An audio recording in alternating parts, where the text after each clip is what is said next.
What we also need to do is realize that while you're uncomfortable and it hurts to get off the toilet, that's where progress is usually found. Not on the toilet, but in discomfort.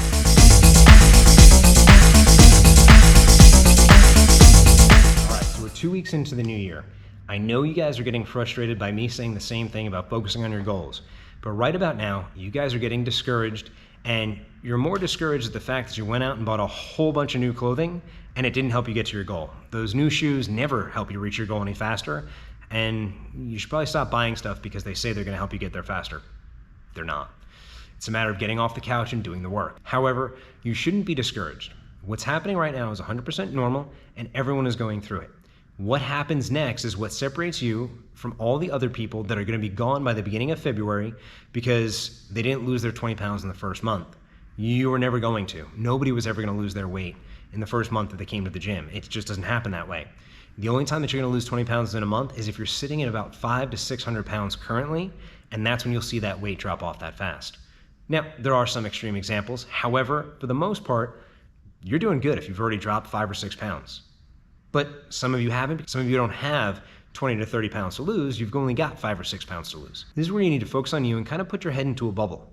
You're going to have that friend that's like, I'm already down 15 pounds. And that's awesome. But you know what? They probably had more weight to lose. In discomfort, we find all of our success, all of our great accomplishments. Everything comes from some level of discomfort. If comfort was the engine for success, we would probably be on Mars by now. We'd probably be living on some other planet.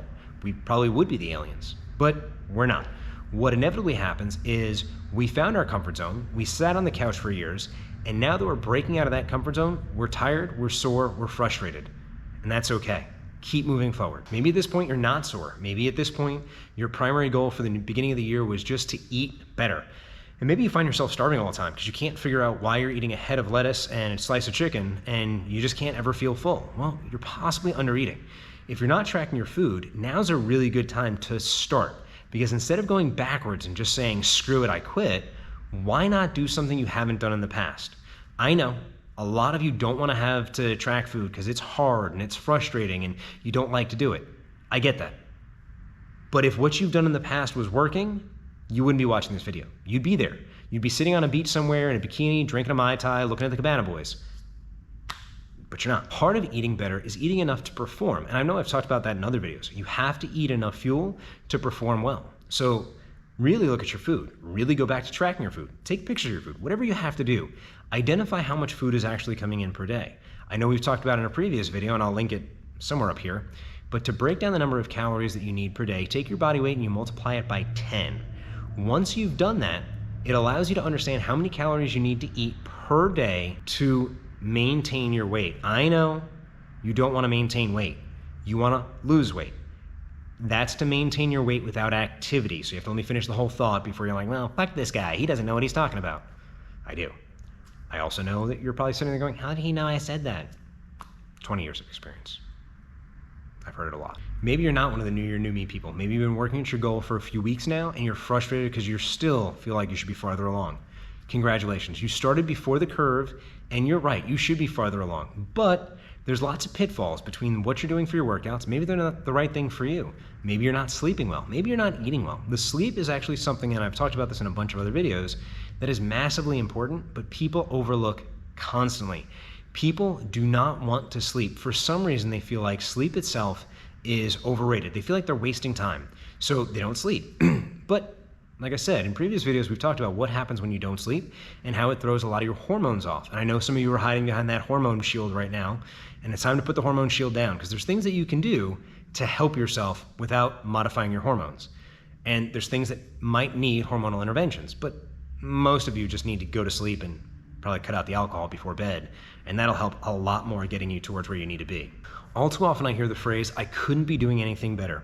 And then I'll look at somebody's meal plan, or I'll look at somebody's workouts, and I'll look at somebody's, sleep patterns, or I'll look at their time in the gym. And sometimes there is a lot that people can be doing better.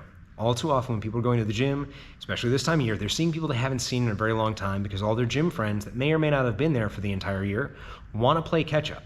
And you go to the gym, you end up spending 2 hours in the gym, and you're not actually working for 2 hours. So if you don't have a structured program, you need to find one. Even if you find one online, it's going to give you structured rest times. And the structured rest time is really important because what a structured rest time does, it actually elicits a hormonal response, and it also gets you to stop talking to whoever the hell keeps chewing your ear off between sets. And I know some of you are working out alone, some of you don't like being in the gym, some of you do like being in the gym. Some of you feel like the gym time is your only social time. And if that's the case, that's fine. But that means you need to be more diligent with your diet, and you also need to stick to your rest times because those are still important if you want to get to your goal. Having social time is fine. You can be like some of the other members there. Go do your workout. Take the 30 to 45 minutes of working out that you have to do, get it done, and then hang out and chat. Don't take 2 to 3 hours to do a 45-minute workout because that's not helping you get to your goals. That is a really, really long conversation with some exercising sprinkled in. Don't do that. So the really short version of all of this, before you get frustrated and quit on yourself, because remember, it's you that you're quitting on. Just want to put that out there. Take a look at what you're doing. Think about what you could be doing better. Think about what you could improve on. Think about how far you've come. Think about how consistent you've been. If you've been consistent, why quit? Keep going. If nothing else, you'll be healthier. And that's the name of the game. The healthier you are, the fitter you will become, and the fitter you will look. Your insides are going to get rewired before your outsides. So take that with you. Every workout that you do makes your heart healthier, your lungs healthier. It makes you healthier. And of course, in a day and age where health is super important, maybe it's time for you to take care of that health. But if you can honestly look at what you've been doing, and you can honestly say you've been working hard, you can honestly leave a comment down below and ask some questions. That's what I'm here for. That's what these videos exist for. Your information is literally a text box away. And it's literally a public comment, so you're probably going to help somebody else as well, and that's really what matters. What matters is your ability to help somebody, your ability to understand there are people that are going through the same thing that you're doing. You're not the only person watching this video who's frustrated, and you may know somebody who needs to hear the same shit I just said. But be consistent, be diligent with your workouts, be dedicated to your workouts, and have some sort of a plan. Even if it's, I just want to go in and do 5 movements and get the hell out of there. Give yourself a rest interval. Go online, find programs. I'm not telling you to use my programs. You can if you want to, but there's hundreds of programs out there. Some of them are free, some of them are paid. You can find something that's going to fit your gym, your equipment, and your time to help you with programming. There's hundreds of free meal plans online too. So you can go find some meal plans and try them out. I'm not a huge fan of meal plans. I've talked about that before. But don't limit yourself based on what you have access to because you have the internet. You have access to just about anything that you want, free or paid.